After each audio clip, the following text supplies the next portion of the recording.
Hi, welcome to the Moms on Maternity YouTube show and podcast. I'm Aimee Cruz, and today we have on Shannon Carroll. Shannon is an author of a book called One Thing Remains. She's the mom of 3 boys, and she's many other things. How are you today, Shannon? I am doing really well. Thank you for having me, Aimee. Thank you for joining us. So how old are your boys now? Well, my stepson is 19 and a half, and then we have a 12 and 13-year-old boy. Wow. Boys. Yes, they eat like crazy. They're growing like crazy. I can imagine. My boys are 5 and 7, and they're already starting to eat more every year, I notice. So it's wild. What year did the book come out? One Thing Remains. It was launched in October of 2020 and immediately became a bestseller on Amazon. And we're just really humbled and amazed because it's a personal, bizarre story that we never expected to go through. And then to know that it's in the hands of other people and they're reading our story is a very vulnerable feeling. But it's been really a gift. It's been awesome to see the response. Okay, so what is the story in One Thing Remains? Okay, buckle your seatbelt for this story. It counts the account from when my husband ended up with amnesia in the spring of 2019. And, we don't hear of many people that get amnesia these days. A lot of times we'll hear about someone who experienced short-term memory loss from a car accident or a head injury, something traumatic like that. But he was a healthy 48-year-old, busy pastor, husband. We were running a homestead. We were in the middle of a house remodel. And I thought one morning that he was having a heart attack. I'm a nurse, so I have a background as a nurse. So I was taking him to the hospital because I thought he was having a heart attack. He became unresponsive on the way to the hospital. I had to pull over and call 911. And when he came to, he was really confused. They got to the hospital. They started running all the tests. His heart was checking out completely fine. But he had memory loss. He could not remember the last 8 to 13 years of our life. And we thought, his memories will come back just in a few moments, in a few days. They could not find a single thing that was wrong with him, with his heart, with his brain. We were in the hospital for several days. And they discharged us by saying, we've heard of things like this happening, but we've never actually seen it. We think that most likely his amnesia was caused, get this, from years of cumulative stress. That the stress of life that hadn't been addressed and just doing too much all the time effectively shut his brain down. And he described it as like someone took a scoop and just an ice cream scoop and scooped his memories out. So they sent us home and said, your memories may come back in a day, a week, a year, or never. Just go live your life. So we went home to a home that we had been in for several years that he did not recognize. He thought our boys were still in car seats. The younger 2, they're just a year apart. And so he thought they were still in car seats. They were 9 and 10. He didn't recognize our dog. He didn't know why we had a homestead. He didn't know that he was a pastor. He didn't recognize the church, didn't know passwords to bank accounts or current events. It was the most bizarre experience. Bizarre, yeah.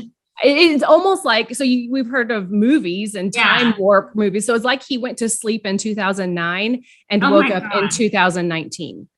That's how it was. So trying to wrap your brain around life without your memories is pretty hard to do, which is one of the reasons we wrote the book, to tell what life with amnesia. Well, luckily, it's 8 to 13 years, not, complete, Correct. Right? Correct. Yes. He knew who we were, but it was like he had missed 10 years of our life. We had gone gluten-free in that time. I had started using essential oils. The boys were grown up, and all of that was new. It was foreign to him. What changed in your life because of this? Everything. Truly everything. Like how? Okay. So when I never realized before how much our memories are connected to our emotions and our emotional attachments. So when he couldn't remember our home, our homestead, our lifestyle, he was very detached from it emotionally. So for example, we walked into the house. I had to take him on a tour of our house. And in the few days we had been in the hospital, the water heater had developed a leak. And he walked in, he goes, "Oh, your water heater is leaking. You need to call your plumber." Like there was no emotional attachment to this water heater. He had never seen the thing before. And so I responded and said, "Well, that's our water heater and our plumber's number is in your phone," which he didn't know what an iPhone was. He saw me in the ER texting on my iPhone. That is so crazy. And he's like, "What is that?" And I said, "It's my iPhone." He goes, "That looks a lot different than a BlackBerry." I mean, so bizarre, the layers of this. So because he was emotionally detached from our life, he was able to have like this outsider's perspective on our life. Mm-hmm. So he's like, "Why do we have this enormous organic garden? Why do we have chickens?" He said to me, "Why are you on your phone all of the time? Why are our kids watching movies so often? Why are we so busy? Why?" He could not grasp our current life and lifestyle. Yeah. Whereas when we were in the middle of it before amnesia, we knew life was too stressful. We knew we were doing too much, but we were emotionally attached to all of it. Our values were tied up in it, and we couldn't take anything off the table. But when he saw things differently, it opened our eyes. So long story short, we learned 5 lessons, which are also in the book, that changed our life from amnesia. Well, thank you for sharing them. This is fascinating. Isn't it crazy? Yeah. We ended up downsizing, moving. Literally everything changed about our life because of what we learned from amnesia. So it was a blessing in disguise? Yes, it was an absolute nightmare to walk through, but it ended up being the best gift we could have ever received. Are you share? Can you share some of the 5, or Yeah, absolutely. One of my favorites in the 5 lessons is the value of a clean slate. So, David had this clean slate. He didn't remember that the night before he lost his memories, we had been in a big fight. And the stress of life just made us really easily irritated with each other, just normal life, right? But we tend to snap at each other, and then we remember the previous argument, and that bleeds into this argument and all the things. Okay, so when all of that was gone, he didn't remember a single disagreement, argument, issue that we had. And his communication with me was so sweet and so tender, like we were newlyweds. Yeah. And so it showed me the value of forgiveness, that we all actually need a little more amnesia in our life. And it changed. I then had a choice, because I could remember all the arguments, the disagreements, the frustrations, but I wanted this new sweet unity that we had. Yeah. So I had to choose to put that aside. And then to this day, our marriage looks different because we don't want to ever go back to that spot again. Another part of the clean slate is that I was telling him, I was Google for him, 24/7 Google and the historian. And so I'm telling him things about the last 8 to 13 years that he had missed, right? He had been there, he knew about it, but in the moment he didn't know about multiple miscarriages and stillbirth and some traumatic experiences that had happened in our life. And so one day I'm just like rattling off all of this history, this difficult history that he couldn't remember at the time. And he stopped me. He said, "Shannon, stop." He said, my brain cannot handle negative emotions, negative memories. He said, you're telling me these things about people and things that have happened, and I don't have any context for it. I don't know what to do about it. He grieved all over again with some of these things that I was telling him, people that we had lost in the family in those 10 years. And he said, "Please," he said, "never again tell me another negative thing about anyone or anything." He said, and I said, "Well, there are some things you probably need to know about people. I mean, there's been some tough things that have happened." He said, it's too painful for my brain to handle it. So I want people to be known by their fruit and what I am witnessing right now. If it's important for me to figure out, I'll figure it out. Otherwise, don't tell me." And many times throughout, it was about a month that he had amnesia, he stuck to that. And I would start to say something negative and be like, "Nope, stop. I only want positive things in my brain." And it showed me we're so used to negativity. We're so desensitized to negativity or gossip. We don't realize that it is actually impacting our brain's health. So that was pretty wild for me. Wow. Yes. So the memories still never came back, or they did come back? They did come back in an instant. From the very first day we were in the emergency room, he kept saying, do we take vacations and do we get away? Mm-hmm. And I answered him by saying, no, you had 4 weeks off last year and we took 2 of them and they were for business trips for me. And otherwise, we never felt like we could afford time or energy or money to get away. And we didn't make vacations and time away a priority. Well, from the day one, he's like, we have to get away. We've got to get away. We've got to get away. So some friends provided a vacation for us in Florida. And I knew that the trip would be part of our healing. It ended up being worse before it got better. We got down there and he's talking about he couldn't go back to the church, or he was going to have to go get a corporate job. He said he didn't know me anymore because I was so different than what he had remembered from 10 years ago. And I said, well, I don't really recognize you either. You're different. I'm 10 years in here and he's 10 years back here. And we're trying to bridge our worlds. Anyway, it was really rough. And so I wasn't sure how the healing was going to come, but on the very last day we were there, he got up in the morning to read his Bible and have his quiet time, watch the sunrise come up over the balcony. And when he was done, he stood up and he said that he blacked out, kind of like when we stand up too fast and our vision just gets a little blurry, except it was totally black. So he grabbed the railing and he thought, great, am I going blind now too? And then he said he felt this tingling sensation. And he's a pretty logical guy. This is so bizarre. Tingling sensation as if you just hit your funny bone. He just said it started at the top of my head. It worked its way all the way through my body.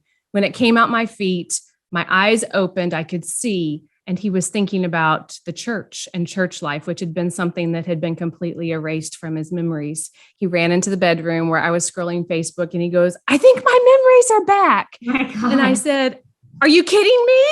He goes, why would I kid about something like that? He said, ask me a question, ask me something, test it. And I said, I can't think of anything to ask you. Oh my God, that's funny. Anyway, I figured out a question to ask of something we hadn't talked about during that month. He answered it correctly. We sobbed like babies. Every single memory was back in an instant. What a story. So what are you guys doing now? Like, what's life? What's the goal? The goal is to share this story because we want to steward our story very well. Not everyone gets to experience, or thank goodness, has to experience and walk through amnesia like we did. And we don't want to hold that for ourselves. It's such a compelling story that we want others to know that there is another way to live. And it took amnesia and a huge wake-up call for us. But we want others to know, especially the fact that this stressed out life that we are living as Americans is not what God intended. You know, we wear busyness and we wear stress as a badge of honor, and it's not. It is messing with our brain. It is affecting our relationships. It is hindering our full purpose and our calling. And there is value in being able to have a little amnesia, step outside your own life and truly put everything on the table. Say, is this serving me? Is this serving my family? Is this serving my purpose? And if it's not, it's okay to say no. It's okay to get rid of it for a season. Our life really does depend on that. So we're in a place of peace as far as our own home and our stress. We keep a real thumb on the pulse of our stress levels because we don't want to go back there.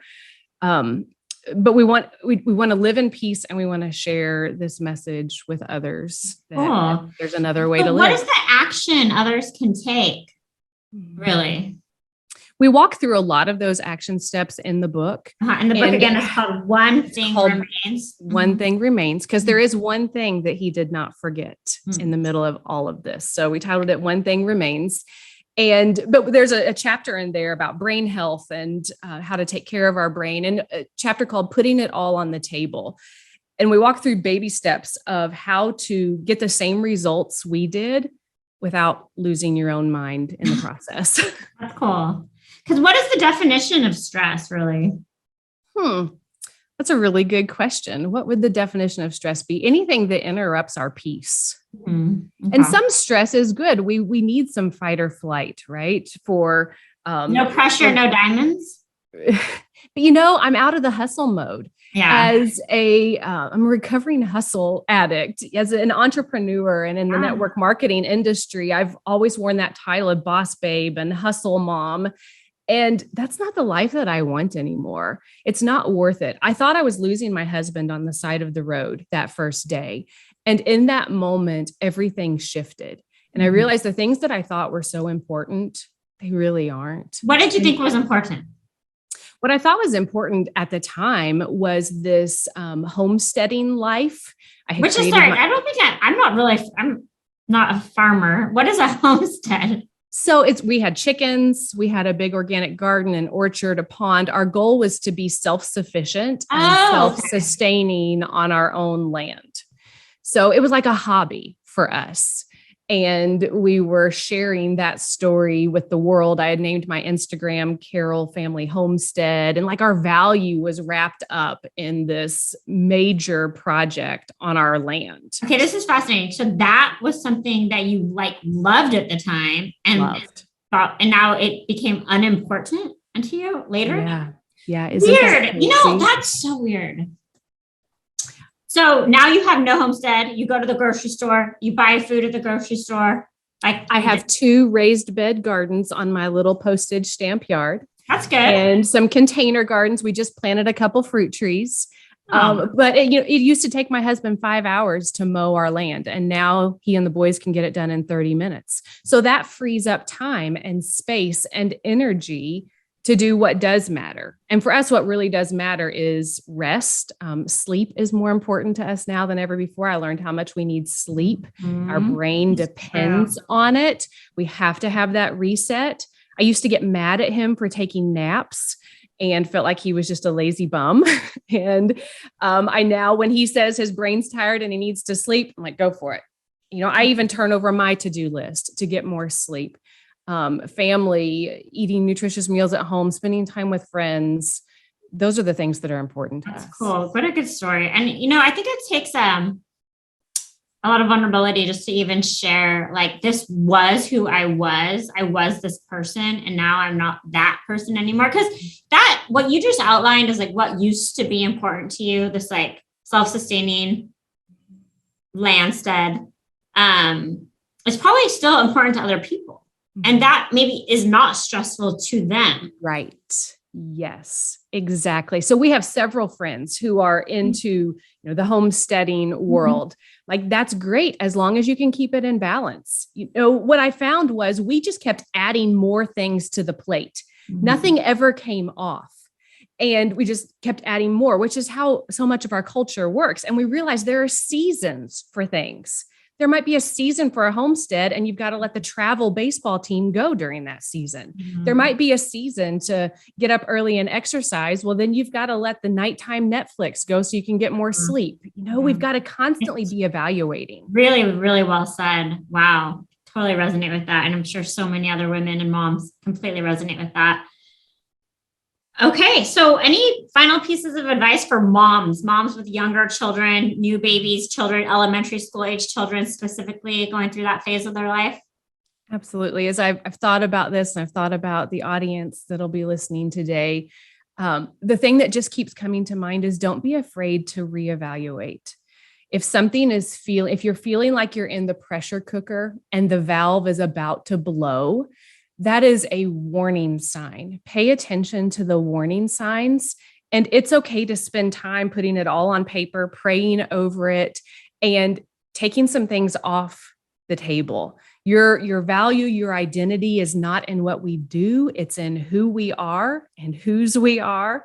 And don't get the values and identity mixed up. It's okay to evaluate and to take things off the table.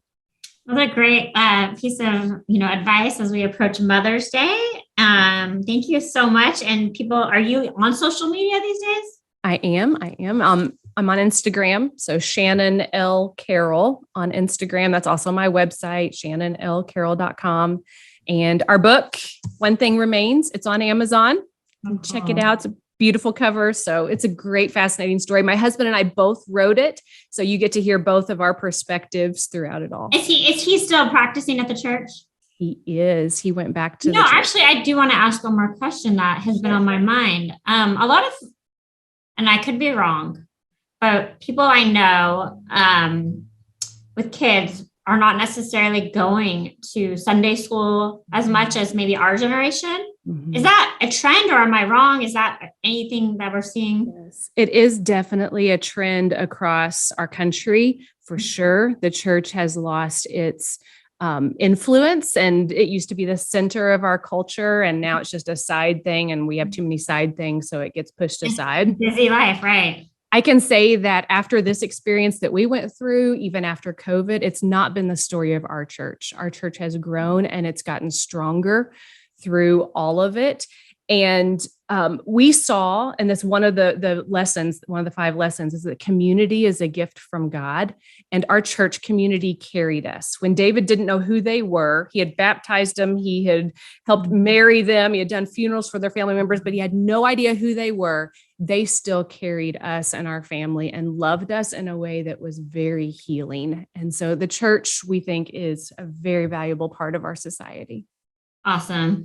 Do you have advice for families to find community? Is it just really joining a local religious organization or anything else? Yes, it's not just any organization, though. You do have to do your research. And so from my faith perspective, it needs to be a Bible believing church where the Bible is highlighted. Spoiler alert, that is the one thing David didn't forget, was the Bible. He forgot everything else except for that. And so it showed me that it's a book that's alive, and we need to elevate it in our world today. But definitely be intentional about finding a community of love and of grace and of truth, because we were not meant to do this alone. And that's something that the COVID culture has created in us, is this isolated world and this Zoom world and this screen world. And it leaves us longing for connection and feeling empty. We could not have made it through this experience without our community. Wow. Well, thank you for sharing that. Again, Shannon L. Carroll, amazing interview. Really nice to meet you. Thank you, Aimee. One thing remains. Have a great rest of your day. Bye. Thank you.